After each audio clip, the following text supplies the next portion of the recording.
Bismillahirrahmanirrahim. Assalamualaikum warahmatullahi wabarakatuh. Eh, Kenalkan kami dari kelompok 6 akan sebelumnya kami akan memperkenalkan diri kita masing-masing. Pertama, saya Kak Riza Syaman. Lalu saya ada Muhammad Al-Fatih dan rekan saya. Saya Zaki Amar Fauzi. Pertama kita akan bahas materi e-commerce.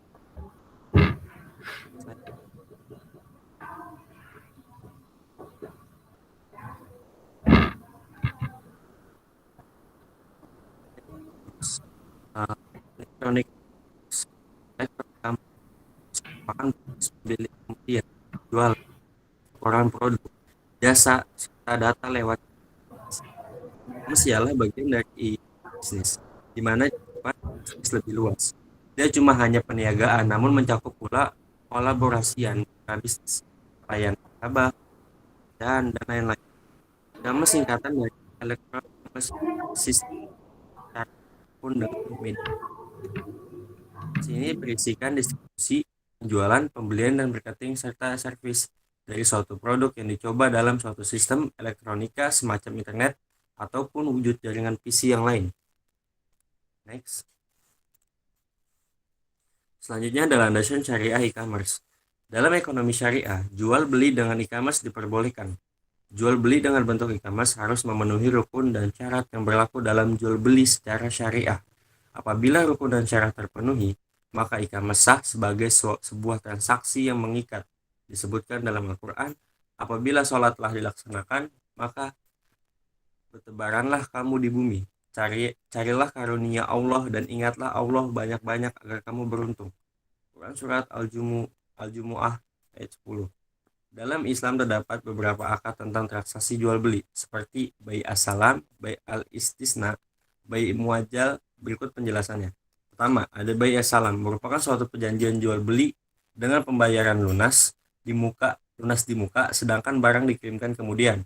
Nah, sedangkan yang bai al-istisna adalah suatu akad yang dilakukan seorang produsen dengan seorang pemesan untuk mengerjakan sesuatu yang dinyatakan dalam perjanjian, yakni pemesan membeli sesuatu yang dibuat oleh seorang produsen dan barang serta pekerjaan dari pihak produsen. Nah, yang terakhir ada bai muajjal, yaitu merupakan suatu perjanjian di mana pembeli dan penjual keduanya telah sepakat untuk penangguhan pembayarannya. Selanjutnya akan dijelaskan oleh rekan saya.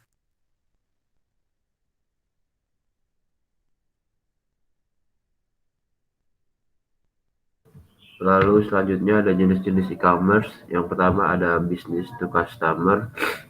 Business to customer adalah kebalikan dari business to business, yaitu e-commerce jenis ini melakukan kegiatan transaksi online antara produsen atau perusahaan dengan konsumen akhir. Bisnis ini berhubungan langsung dengan konsumen perorangan atau grup dan bukan dengan perusahaan atau bisnis lain. Lalu ada business to business. E-commerce business to business melakukan kegiatan transaksi elektronik antara perusahaan satu dengan perusahaan lainnya.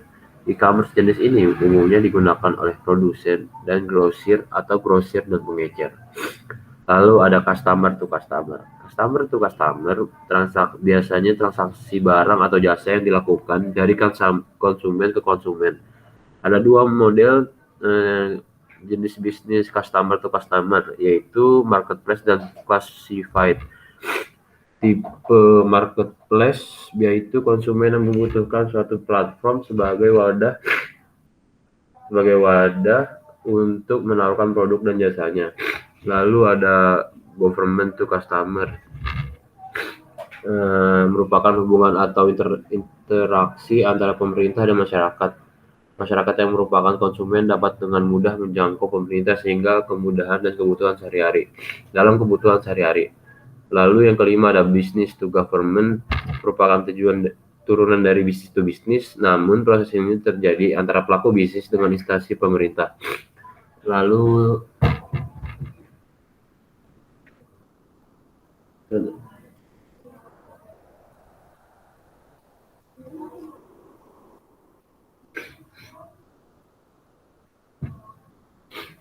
selanjutnya ada mobile commerce. Mobile commerce adalah sistem e-commerce dengan menggunakan peralatan mobile seperti smartphone, notebook, laptop, dan lain-lain. Pada saat penggunaan gadget ini sedang melakukan perihal menuju suatu tempat. Penggunaan masih bisa bertransaksi jual beli produk atau jasa meski di dalam kendaraan dan dalam perjalanan jauh menggunakan layanan e-commerce ini. Lalu ada regulasi dan peraturan tentang e-commerce. Aspek hukum yang berhubungan dengan internet dan teknologi disebut sebagai cyber law, yaitu peraturan hukum yang mengatur tentang mekanisme dan sistem internet yang dapat melindungi, bertujuan untuk menjaga dan memberikan keamanan pada pihak yang menggunakan internet sebagai sarana transaksi atau menyampaikan informasi. Di dalam Undang-Undang Nomor 7 Tahun 2014 tentang Perdagangan disebutkan bahwa e-commerce adalah perdagangan melalui sistem elektronik, yaitu perdagangan yang proses transaksinya dilakukan melalui serangkaian perangkat dan produk elektronik. Di tahun 2014, pemerintah Republik Indonesia telah mengeluarkan peraturan undang-undang yang mengatur bisnis e-commerce di Indonesia dengan terbitnya Undang-Undang Nomor 7 Tahun 2014 tentang perdagangan. Lalu selanjutnya akan dijelaskan oleh Jaki. Selanjutnya yaitu mekanisme e-commerce. Dalam proses e-commerce, perusahaan membutuhkan beberapa komponen utama agar operasi dan manajemen aktivitas e-commerce berjalan dengan baik. Komponen-komponen tersebut adalah 1. Pengendalian akses dan keamanan. Situs e-commerce harus memberikan rasa percaya dan akses yang aman untuk berbagai pihak dalam transaksi e-commerce. Lalu selanjutnya, membuat profil dan personalisasi. Proses pembuatan profil dan personalisasi menggunakan alat pembuat profil serta pendaftaran file cookie, software penelusur perilaku dalam situs web dan respon pemakai. Lalu selanjutnya, manajemen pencarian.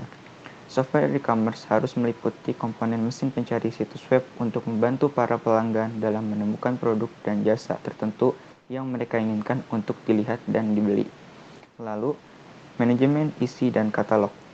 Isi e-commerce sebagian besar berbentuk katalog multimedia yang membuat informasi produk sehingga membuat dan mengolah katalog merupakan rangkaian utama dari manajemen ini.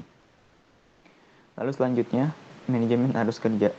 Sistem arus kerja e-business digunakan untuk membantu para karyawan secara elektronik bekerja sama untuk menyelesaikan tugas pekerjaan dengan menggunakan mesin software arus kerja. Lalu selanjutnya, pemberitahuan kegiatan. Proses pemberitahuan kegiatan memainkan peranan penting dalam sistem e-commerce karena sistem ini digunakan untuk memonitor semua proses e-commerce dan mencatat semua kegiatan yang relevan, termasuk perubahan mendadak atau ketika dalam masalah. Lalu selanjutnya, kerjasama dan perdagangan.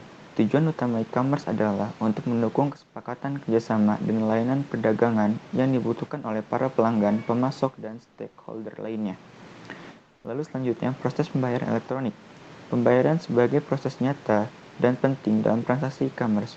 Sekarang ini, sebagian besar sistem e-commerce yang terlihat dalam situs web dan bisnis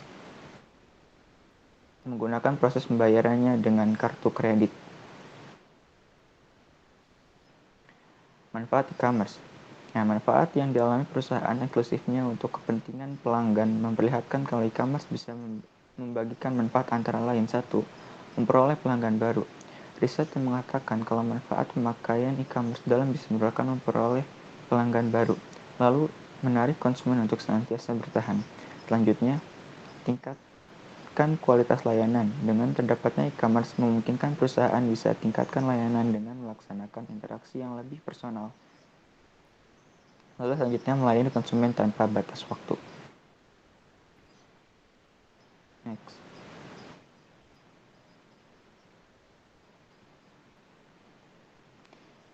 Isu terkini tentang e-commerce. Belakangan ini, ekonomi digital di Indonesia juga telah berkontribusi banyak pada pertumbuhan ekonomi negara. Sektor e-commerce Indonesia bernilai 5 miliar dolar dan e-tailing formal dan lebih dari 3 miliar dari perdagangan informal. Bisnis e-tailing adalah bisnis yang sudah banyak kita kenal, sejenis Tokopedia, Bukalapak, Lazada, dan Shopee. Sedangkan perdagangan informal merupakan aktivitas jual beli barang dan jasa melalui media yang tidak resmi, seperti sosial media dan platform pesan elektronik seperti WhatsApp dan Facebook. Menurut laporan Digital Market Outlook, pengguna e-commerce di Indonesia tahun 2021 diprediksi tumbuh 15% dari total 138 juta pengguna pada 2020 menjadi 159 juta pengguna pada tahun 2021. Sementara, pendapatan dari e-commerce diprediksi meningkat 26% mencapai 38 juta US dollar dari 30 juta US dollar pada 2020. Salah satu hal yang menyebabkan pesatnya e-commerce di Indonesia adalah meningkatnya jumlah pengguna smartphone. Sebagian besar masyarakat Indonesia melalui evolusi digital dengan langsung melompat ke penggunaan smartphone. Sekian pemaparan tentang e-commerce dari kelompok kami. Kurang lebihnya mohon maaf. Assalamualaikum warahmatullahi wabarakatuh.